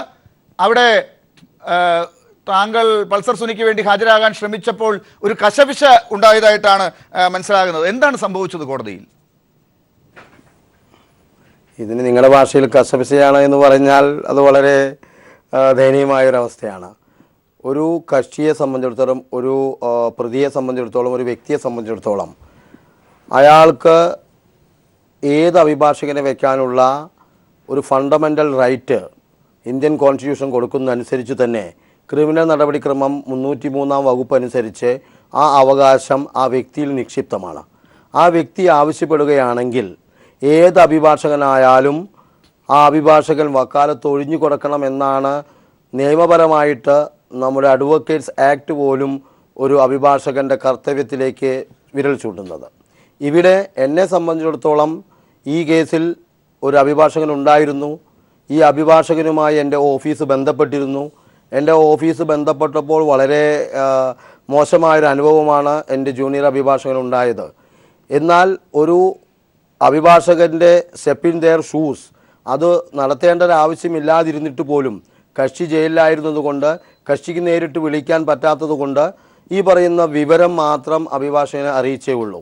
എന്നാൽ ഒരു കക്ഷി എന്നോട്, അല്ലെങ്കിൽ പൾസർ സുനി എന്ന് പറയുന്ന സുനിൽകുമാർ എന്നോട് ആദ്യം തന്നെ പറഞ്ഞിരുന്നു, ഈ സംഭവം നടന്നതിന് ശേഷം പല സമ്മർദ്ദത്തിനും വഴങ്ങി എന്നെ അഭിഭാഷകനാക്കാൻ സാധിച്ചില്ല. എന്നാൽ ആദ്യം മുതലേ ആഗ്രഹമുണ്ടായിരുന്നു അഡ്വക്കേറ്റ് ബി എ ആളൂരിനെ അഭിഭാഷകനായി വെക്കണം, എൻ്റെ കേസ് നടത്തണം. എന്നോട് പലരുമായിട്ട് പല സുഹൃത്തുക്കളും ഇത് കേട്ടാൽ തോന്നുക ഈ പൾസർ സുനി താങ്കളുടെ ഫോൺ നമ്പർ പോക്കറ്റിൽ ഇട്ടുകൊണ്ട് ഈ കുറ്റകൃത്യം ചെയ്യാൻ വേണ്ടി ഇറങ്ങി തിരിച്ചതുപോലെയാണ്. ഇവിടെയുള്ള അഡ്വക്കേറ്റ് അജകുമാറും അതുപോലെ മുൻ പോലീസ് ഉദ്യോഗസ്ഥനും ഒക്കെ പറഞ്ഞതിനെയൊക്കെ ഖണ്ഡിക്കുന്ന രീതിയിലാണ് താങ്കൾ ഇപ്പോൾ പറഞ്ഞുകൊണ്ടിരിക്കുന്നത്. ഈ പൾസർ സുനി ഒറ്റയ്ക്ക് വക്കീലിനെയും തയ്യാറാക്കി ഇങ്ങനെ ഒരു കുറ്റകൃത്യം ചെയ്യാൻ വേണ്ടി ഇറങ്ങി തിരിച്ചതുപോലെ. അങ്ങനെ കുറ്റകൃത്യം ചെയ്യാൻ ഇറങ്ങി തിരിച്ച പൾസർ സുനിക്ക് ഒരു വക്കീൽ ഉണ്ടായി. ആ വക്കീൽ ഇന്ന് താങ്കളെ അവിടെ NOC തന്ന് പ്രവേശിപ്പിക്കാൻ തയ്യാറാകാത്തതിന്റെ എത്തിക്സ് ആണ് താങ്കൾ പറഞ്ഞുകൊണ്ടിരിക്കുന്നത്. താങ്കളും ചെയ്തത് ഈ എത്തിക്സിന് വിരുദ്ധമായിട്ടുള്ള കാര്യമല്ലേ? ഒരു വക്കീലിനെ മാറ്റി പകരം താങ്കൾ അവിടെ കയറി ചെല്ലാൻ വേണ്ടി താങ്കളുടെ ഓഫീസ് ഈ അഭിഭാഷകന് ഫോൺ ചെയ്തു എന്നാണല്ലോ താങ്കൾ ഇപ്പോൾ പറഞ്ഞത്. അപ്പോൾ ഈ എത്തിക്സ് ഒക്കെ താങ്കൾക്കും ബാധകമായിട്ടുള്ള ഒരു കാര്യമല്ലേ? ഏത് സാഹചര്യത്തിലായിരുന്നു താങ്കളുടെ ഓഫീസ് അങ്ങനെ ബന്ധപ്പെട്ടത്?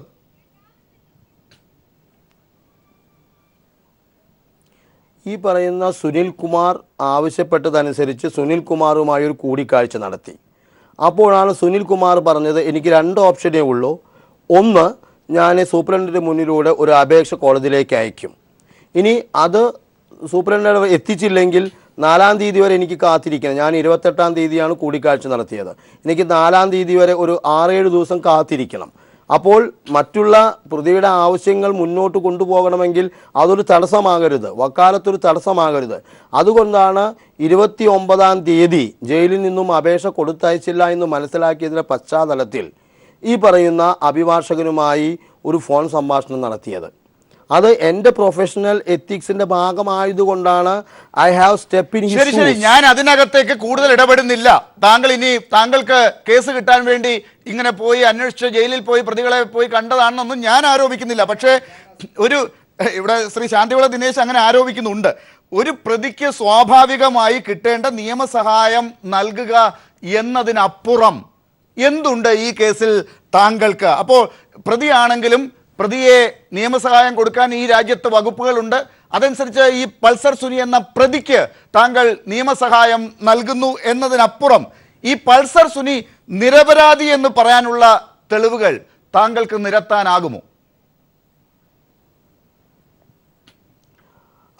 ഒരു പ്രതി എന്ന നിലയ്ക്ക് സുനിൽ കുമാറിനെ ഈ പറയുന്ന നിയമത്തിൻ്റെ ഏതറ്റം വരെയും പോയി നിയമത്തിൻ്റെ സാധുതകളെ എക്സ്പ്ലോയിറ്റ് ചെയ്ത് അതിൽ നിയമപരമായി നിലനിൽക്കുന്ന കാര്യങ്ങൾ മാത്രം നിലനിർത്തിക്കൊണ്ട് മറ്റുള്ള കാര്യങ്ങൾ മാറ്റിവെച്ചുകൊണ്ട് ഈ പ്രതിയെ ഈ കേസിൽ നിന്ന് രക്ഷിക്കുക എന്നുള്ളത് എൻ്റെ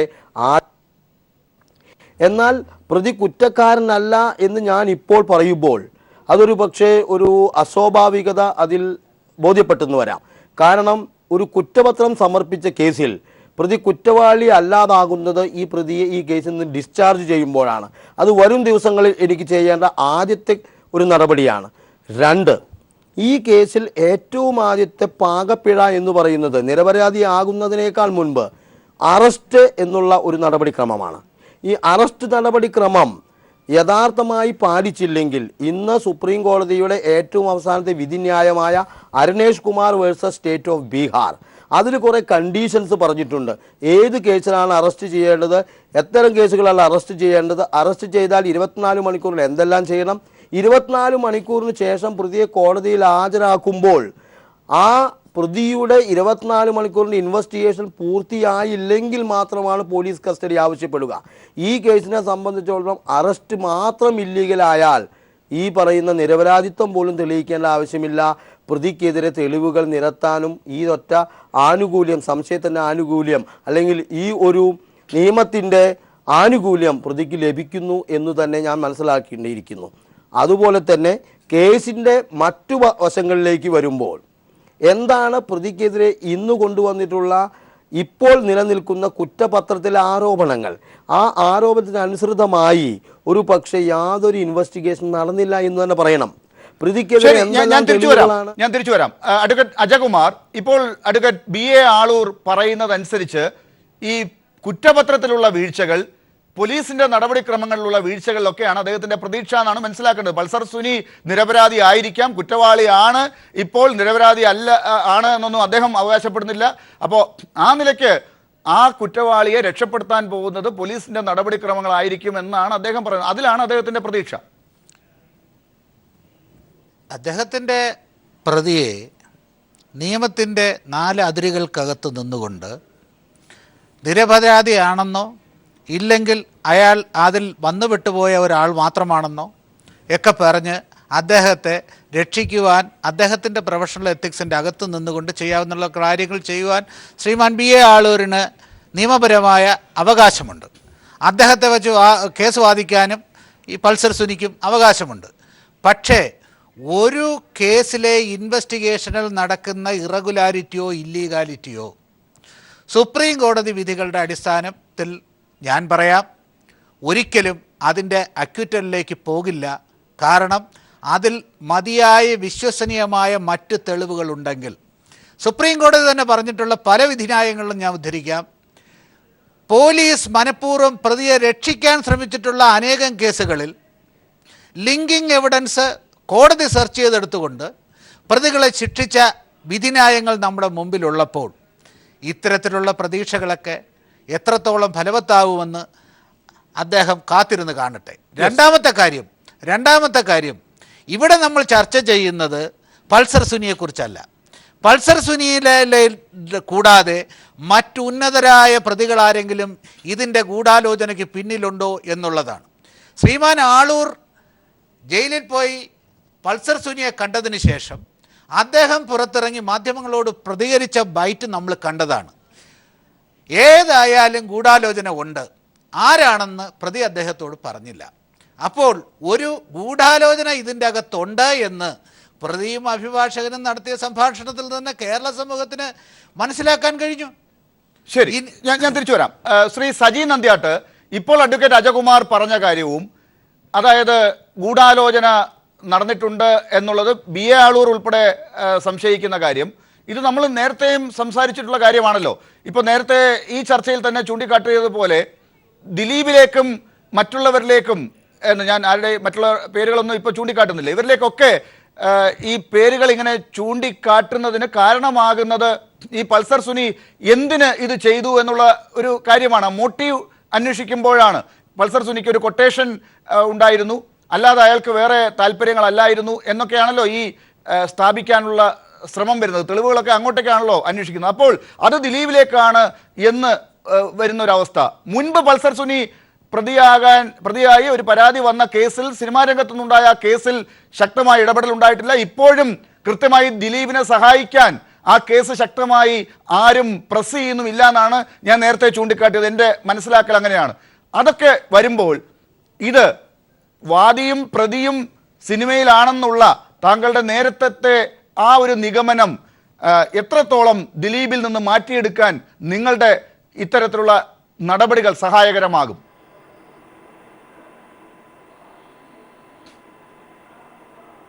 ആദ്യമേ ലാല ഞാൻ പറയട്ടെ, എനിക്കൊരു സംസ്കൃത ശ്ലോകത്തിൻ്റെ ആദ്യ വരി പറയാനുള്ള ആഗ്രഹമുണ്ട്. ഈ കേസുമായി ബന്ധപ്പെട്ട് അത് വളരെ സൂട്ടാന്ന് എനിക്ക് തോന്നുന്നു. അശ്വത്ഥാത്മ ഹത ഗജ്ജര എന്ന് പറയുന്ന ഈ ഒരു വാക്ക് ഞാനിവിടെ ഉച്ചരിക്കുകയാണ്. അതിൻ്റെ ഡീറ്റെയിലേക്ക് ഞാൻ പോകുന്നില്ല. ഹൈന്ദവ സഹോദരങ്ങൾക്കും അക്കാഡമിക് തലത്തിൽ നിൽക്കുന്നവർക്കും ഇത് അറിയാമെന്ന് തോന്നുന്നു. പിന്നെ ഈ ഗൂഢാലോചന, ക്രിമിനൽ ഗൂഢാലോചന ഉണ്ടെന്ന് പറഞ്ഞത് ആദ്യം പറഞ്ഞത് നമ്മുടെ മഞ്ജു വാര്യരാണ്. ഞാനിപ്പോൾ ഇവിടെ സംശയിക്കുന്നത് ഒരു മേഡത്തിൻ്റെ കാര്യം.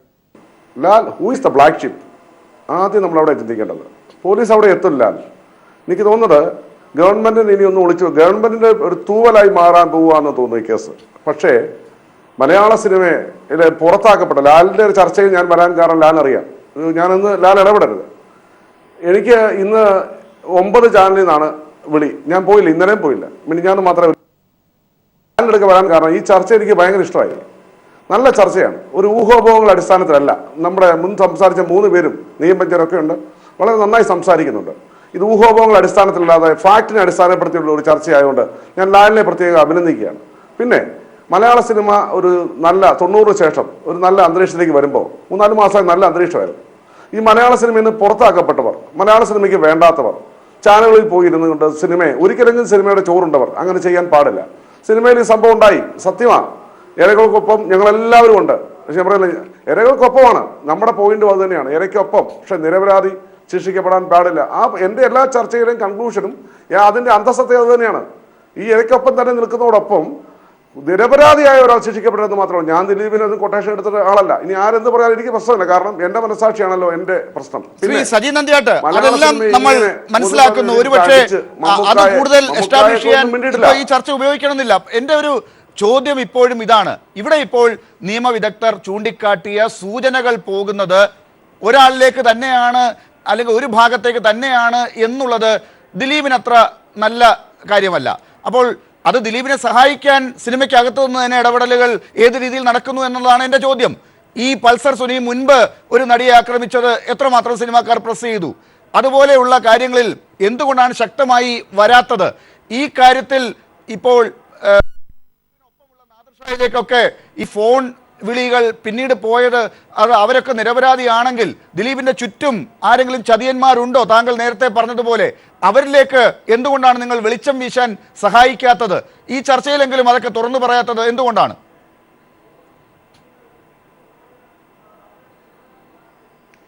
തീർച്ചയായും എനിക്ക് യാഥാർത്ഥ്യബോധം ഉൾക്കൊണ്ടുള്ള ചർച്ചയാണ് ഞാൻ ചോദിക്കുന്നത്. ലാലിനോട് തിരിച്ചൊരു ചോദ്യം, ഔദ്യോഗികമായ ഭാഷ്യം എവിടെ നിന്നെങ്കിലും നമുക്ക് കിട്ടിയിട്ടുണ്ടോ?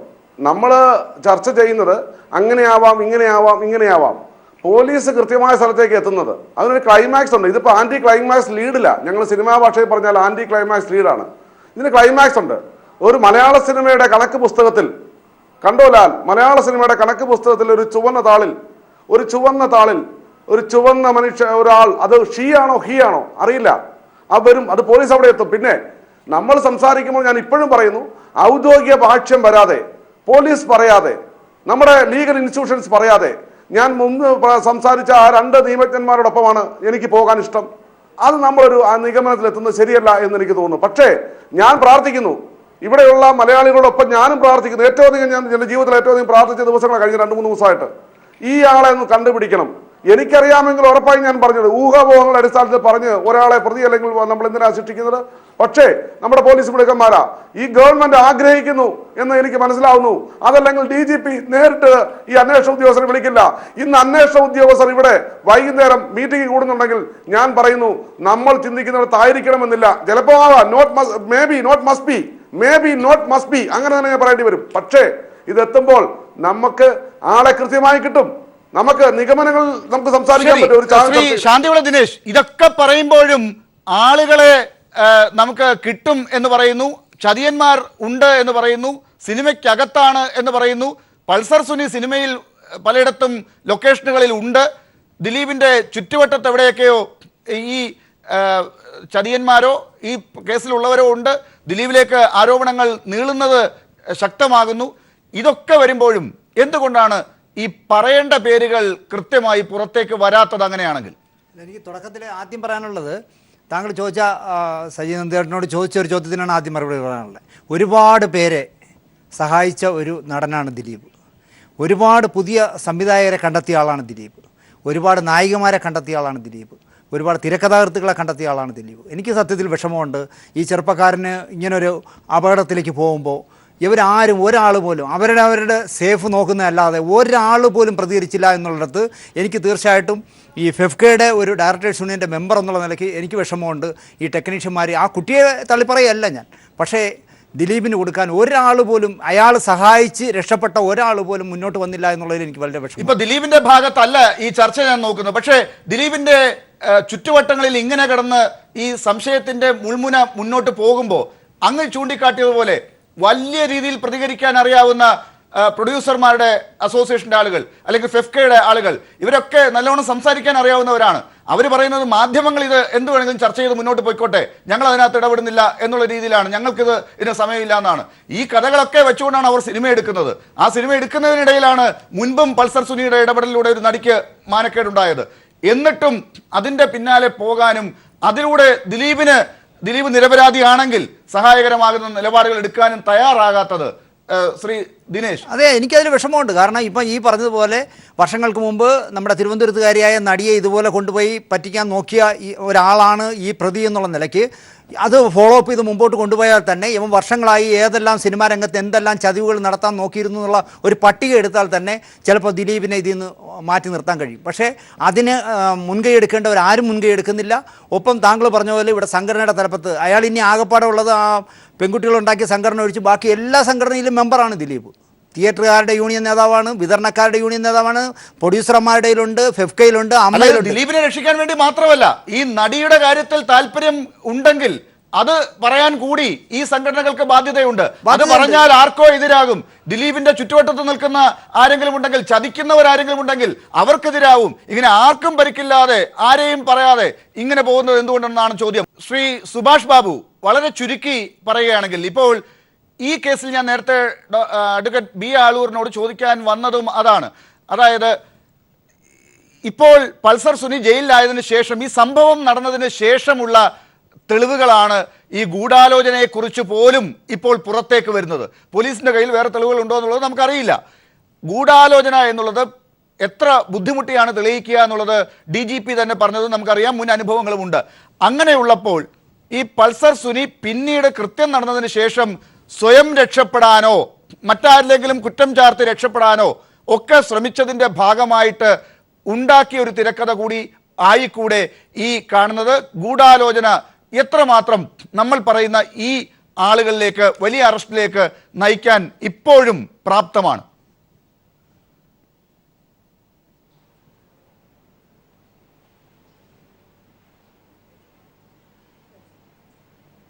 ശ്രീ സുഭാഷ് ബാബു, താങ്കളോടാണ്. അല്ല, അതിനകത്ത് ഈ ആരോപണ വിധേയനായ നടനെ അറസ്റ്റ് ചെയ്യാനുള്ള തെളിവുകളൊന്നും ഇവിടെ തീർച്ചയായിട്ടും ഇല്ല. അത് ഇനിയും പോലീസ് അന്വേഷിച്ചെത്തേണ്ടതായിട്ടാണ് ഇരിക്കുന്നത്. അതിന് പോലീസിന് വലിയൊരു കടമ്പ കടക്കാനുണ്ട്. കാരണം നേരിട്ട് ഇവരുടെ സാന്നിധ്യമോ അല്ലെ ഇവരുടെ ഇൻവോൾവ്മെൻറ്റോ ഈ കേസിനകത്തുണ്ട് എന്നുള്ളൊരു തെളിവ് അവർക്ക് കോടതിയിൽ സ്വീകരിക്കാൻ സാധിക്കുന്ന മാതിരിയുള്ള തെളിവ് കൊണ്ടുവന്നിട്ടില്ലെങ്കിൽ അവർക്കൊന്നും ചെയ്യാൻ പറ്റില്ല. അപ്പോൾ അതുകൊണ്ട് ഈ അവസരത്തിൽ നമുക്ക് ഇന്നാൾ പ്രതിയാണ് അല്ല എന്ന് പറയാൻ പറ്റില്ല. എന്തായാലും ശരി, ആദ്യം മുതൽ ഗൂഢാലോചനയുണ്ടെന്ന് ആക്രമിക്കപ്പെട്ട നടി പറയുന്ന സാഹചര്യത്തിൽ അന്ന് പ്രതി ഇത് പറഞ്ഞതുകൊണ്ട് തീർച്ചയായിട്ടും അത് പ്രസക്തിയുണ്ട്. പിന്നെ ഈ പ്രതിയായി ഇപ്പോൾ അറസ്റ്റ് റിമാൻഡിലുള്ള സുനിൽകുമാർ ആദ്യം പോലീസ് അറസ്റ്റ് ചെയ്ത് പറഞ്ഞില്ല, കോടതിയിൽ ഹാജരാക്കി പറഞ്ഞില്ല, പോലീസ് വീണ്ടും ചോദ്യം ചെയ്തു, അപ്പോൾ പറഞ്ഞില്ല. അത് കഴിഞ്ഞ് വളരെ നാളുകൾ ജയിലിൽ കിടന്നു. അതിനുശേഷം ഇപ്പോൾ എന്തെങ്കിലും പറഞ്ഞു, ഒരു ഗൂഢാലോചനയ്ക്ക് വേണ്ടി പ്രവർത്തിച്ചു, അത് ശരി, വേറൊരു കേസ്, അത് പോലീസ് വേറെ കേസെടുത്തില്ല, അത് തെറ്റാണ്. എന്നാൽ തന്നെയും ഇപ്പോഴത്തെ സ്ഥിതി അനുസരിച്ചിട്ട് അദ്ദേഹം പറയുന്നതിന് വലിയ പ്രസക്തിയൊന്നുമില്ല. പക്ഷേ പറയുന്ന വിവരങ്ങൾ അത് പോലീസ് അന്വേഷിക്കണം എന്നുള്ളതാണ്. അന്വേഷിച്ച് എന്തെങ്കിലും കിട്ടുകയാണെങ്കിൽ ഓക്കെ. പക്ഷേ അതിന് വലിയ പ്രസക്തിയൊന്നുമില്ല. പ്രതി പറയുന്നതിൽ എന്താ പ്രസക്തിയുള്ളത്? ഒരു പ്രസക്തിയില്ല. പക്ഷേ അദ്ദേഹം പറയുന്ന കാര്യങ്ങളും നമ്മൾ ഈ അവസരത്തിൽ പോലീസിൻ്റെ അന്വേഷണം വിധേയമാക്കണം. എന്നിട്ട് അത് ശരിയോ തെറ്റുകൾ അവരുടെ കേസ് ഡയറിയിൽ എഴുതണം, അത്രമാത്രമേ ഉള്ളൂ.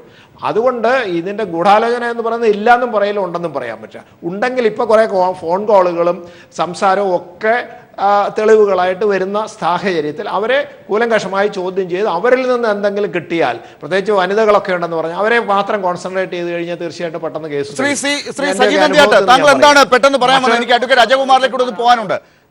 ശ്രീ സജി നന്ദിയാട്ട്. ഞാനൊരു സങ്കടം പറയാനാണ്. ഇന്ന് ബിന്ദു കൃഷ്ണ എനിക്കെതിരെ പരാതി കൊടുത്തപ്പോൾ അവർ പറഞ്ഞ ഒരു സ്റ്റേറ്റ്മെന്റ് ഉണ്ട്. ഈ WCC എന്നെ മാത്രം പ്രതിയാക്കി കേസ് കൊടുത്തിരിക്കുക. ഞാൻ ഇരയുടെ പേര് പറഞ്ഞിട്ടില്ല, അതുകൊണ്ട് എനിക്ക് കുഴപ്പമില്ല. പക്ഷേ എനിക്ക് ഏറ്റവും വിചിത്രമായൊരു സംഭവം നിങ്ങളുടെ ഈ ചാനലിലൂടെ അറിയിക്കാനുണ്ട് ജനങ്ങളെ. ഈ കേസ് കൊടുത്ത WCCയിലെ അംഗങ്ങൾ 13 പേര് ഈ ഇരയുടെ പേര് പറഞ്ഞിട്ടുണ്ട്. എന്റെ തെളിവുണ്ട്. ഞാൻ അവർക്കെതിരെ കേസ് കൊടുക്കാനൊന്നും പ്രഖ്യാപിക്കാൻ ആഗ്രഹിക്കുന്നു. ഞാൻ കേസ് കൊടുക്കും. അജകുമാർ, ഒരുപക്ഷെ സജി നന്ദിയാട്ട് അതിന്റെ അതുകൊണ്ട് ഈ കേസിൽ ഇരയുടെ പേര് പറയുന്നതിന് മറ്റുള്ളവർക്ക് അവകാശമുണ്ടോ എന്നുള്ള ചർച്ചയല്ല നമ്മളിപ്പോൾ നടത്തുന്നത്.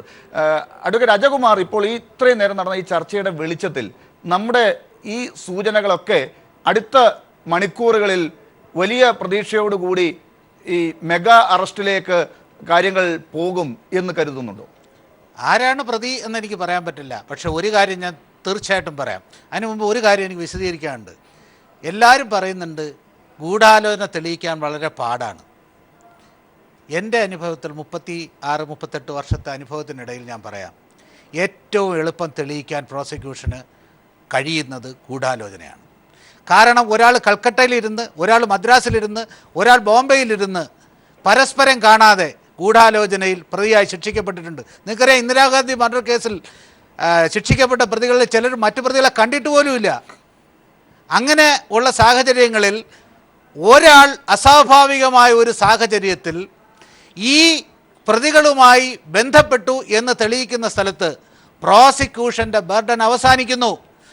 106 അനുസരിച്ച് പിന്നെ പ്രതി എക്സ്പ്ലെയിൻ ചെയ്യണം, അവൻ എന്തിന് ആ സ്ഥലത്ത് വന്നു, എന്തിന് ആ സാഹചര്യം ഇത് ചെയ്തു എന്ന്. 106ലേക്ക് ലീഡ് ചെയ്യുന്ന സാഹചര്യങ്ങളുണ്ടെങ്കിൽ അത് പ്രതികളുടെ കോണ്ടാക്റ്റ് ആകാം. സെക്ഷൻ 8 അനുസരിച്ച് അതായത് ഈ കേസിൽ ബർഡൻ ഇപ്പോൾ പ്രതിയായിട്ടുള്ള പൾസർ സുനിക്കല്ലേ ഉണ്ടാകുക? അല്ല, പ്രതി പൾസർ സുനിയെ ജയിലിൽ നിന്ന് എന്തിന് ഈ ആരോപണ വിധേയനായ നടനെ വിളിച്ചു എന്ന് പറയണം. അതിനുള്ള കാരണം അദ്ദേഹത്തിന് സാറ്റിസ്ഫാക്ടറി ആയിട്ട് എക്സ്പ്ലെയിൻ ചെയ്യാൻ കഴിയണം. അങ്ങനെ ഒരു കോൺ കോൾ ഉണ്ടെങ്കിൽ ആരോപണ വിധേയനായ നടൻ പറയണം, ഞാനതിനെന്ത് നടപടിയെടുത്തു, ഞാനതിൽ എന്തുകൊണ്ട് ഇയാൾ എന്നെ വിളിച്ചു, എന്തുകൊണ്ട് ഇയാൾ എന്നെ വിളിച്ചു എന്നീ കാര്യങ്ങൾ അദ്ദേഹം എക്സ്പ്ലെയിൻ ചെയ്യണം. ഇതെല്ലാം ഇപ്പോൾ നടക്കുന്നത് ആ പ്രോസസ് ആണല്ലോ. അത് നടക്കട്ടെ. അല്ലാതെ നമ്മൾ ഇന്ന് അറസ്റ്റ് ചെയ്യണം, നാളെ അറസ്റ്റ് ചെയ്യണം, മറ്റന്നാൾ അറസ്റ്റ് ചെയ്യണം, നമുക്ക് ആകാംക്ഷയുണ്ട്. പക്ഷേ ആകാംക്ഷ കുളിപ്പിച്ച് കുട്ടിയെ ഇല്ലാതാക്കുന്ന സ്ഥലത്തേക്ക് പോകരുത്. കുറ്റപ്പെടുത്തുന്നത് അല്ല, അത് ഈ ഇൻവെസ്റ്റിഗേറ്റിംഗ് എല്ലാവർക്കും ആവേശമുണ്ട്. ഞാൻ പൊതുവായിട്ട് പറയുകയാണ്, ക്രിയേറ്റീവ് ഇനാക്ഷൻ എന്ന് പറഞ്ഞ് ക്രിമിനൽ ലോയിൽ ഒരു ബ്രാഞ്ച് ഉണ്ട്. അതായത് ചില സമയത്ത് ചില കാര്യങ്ങൾ ചെയ്യാതിരിക്കുന്നതാണ് ബുദ്ധി. അത് സ്വയം ഒരു ചോദ്യം കൂടി പെട്ടെന്ന്, നമുക്ക് സമയത്തിന്റെ പരിമിതി ഉണ്ട്. ഞാൻ ഒരു ചോദ്യം കൂടി അഡ്വക്കേറ്റ് അജയകുമാറിനോട് ചോദിക്കുകയാണ്. ഇപ്പോൾ നമ്മുടേതായ ഒരു കണ്ടുപിടുത്തമല്ല, ചില മാധ്യമങ്ങളിൽ, സാമൂഹ്യ മാധ്യമങ്ങളിലും മറ്റൊക്കെ കാണിക്കുന്നുണ്ട്, അങ്ങ് ഈ പറഞ്ഞതുപോലെയുള്ള ഒരു ആവേശത്തിന്റെ പുറത്ത് ഈ DNA കുറിച്ചുള്ള ഒരു കാര്യം, അതിന്റെ തനി മലയാളം ഉപയോഗിച്ചുകൊണ്ട് ഇപ്പോൾ ബ്രേക്കിംഗ് ആയൊക്കെ വരുന്നുണ്ട്. ഇത് ഈ പൾസർ സുനിയുടേതല്ല, ഈ നടിയുടെ വസ്ത്രത്തിൽ നിന്ന് ലഭിച്ച സ്രവത്തിന്റെ ഉടമ ഇദ്ദേഹമല്ല, പൾസർ സുനിയല്ല, ഈ നടിയുടെ പ്രതിശ്രുത വരനുമല്ല എന്നൊക്കെ പറഞ്ഞുകൊണ്ടാണ് വലിയ വാർത്തകൾ അടിച്ചുവിടുന്നത്. അത് മറ്റൊരു അപമാനത്തിലേക്ക് ആ നടിയെ കൊണ്ടുവന്ന് എത്തിക്കുന്നതിന് തുല്യമായിട്ടുള്ള രീതിയായിട്ടാണ് ഞാൻ കാണുന്നത്. മാത്രമല്ല, ആ വാഹനത്തിൽ സഞ്ചരിച്ച ആരുടേതുമല്ലെന്നാ, ആ വാഹനത്തിൽ സഞ്ചരിച്ച ആരുടേതുമല്ലെന്നാ. ഞാൻ ആ വാർത്തയെ എതിർത്ത് പ്രതികരിച്ച് ടെലി ഇന്റർവ്യൂ കൊടുത്ത ആളാണ്. കാരണം ഹൈക്കോടതിയുടെ ഒരു വിധി അനുസരിച്ച് അത്തരം വാർത്തകൾ, ആ റിപ്പോർട്ടുകൾ അന്വേഷണത്തിൻ്റെ മധ്യത്തിൽ ചർച്ച ചെയ്യുന്നത് നിരോധിച്ചിട്ടുണ്ട്. തീർച്ചയായും. അപ്പോൾ ആ ഘട്ടത്തിലേക്ക് പോലും കാര്യങ്ങൾ പോകുന്നു. സീമകൾ ലംഘിക്കുന്നത് ഇപ്പോൾ ആരൊക്കെയാണ് എന്നുള്ള ചോദ്യങ്ങളിലേക്ക് വരുന്നു. ആവേശം മൂത്ത് മെഗാ അറസ്റ്റ് ആരൊക്കെയാണ് നടത്താൻ പോകുന്നത് എന്നുള്ളത് വലിയ ചർച്ചയാകുന്നു. അപ്പോഴും നീതി കിട്ടാതെ പോകുന്നത് പാവം ആക്രമിക്കപ്പെട്ട നടിയാണ് എന്നുള്ളത് ഇപ്പോഴും വലിയ അപമാനമാകുന്നു. ആ അപമാനത്തിന്റെ മുനയൊടിക്കാൻ കേരള പോലീസിന് ആകുമോ എന്നുള്ളതാണ് വരും ദിവസങ്ങളിൽ ചർച്ച ചെയ്യപ്പെടുക. വളരെ നന്ദി ഈ ചർച്ചയിൽ പങ്കെടുത്തതിന് Shri Shanthivila Dinesh, advocate Ajakumar, Shri Saji Nandyattu, Shri Subhash Babu, advocate BA Aloor.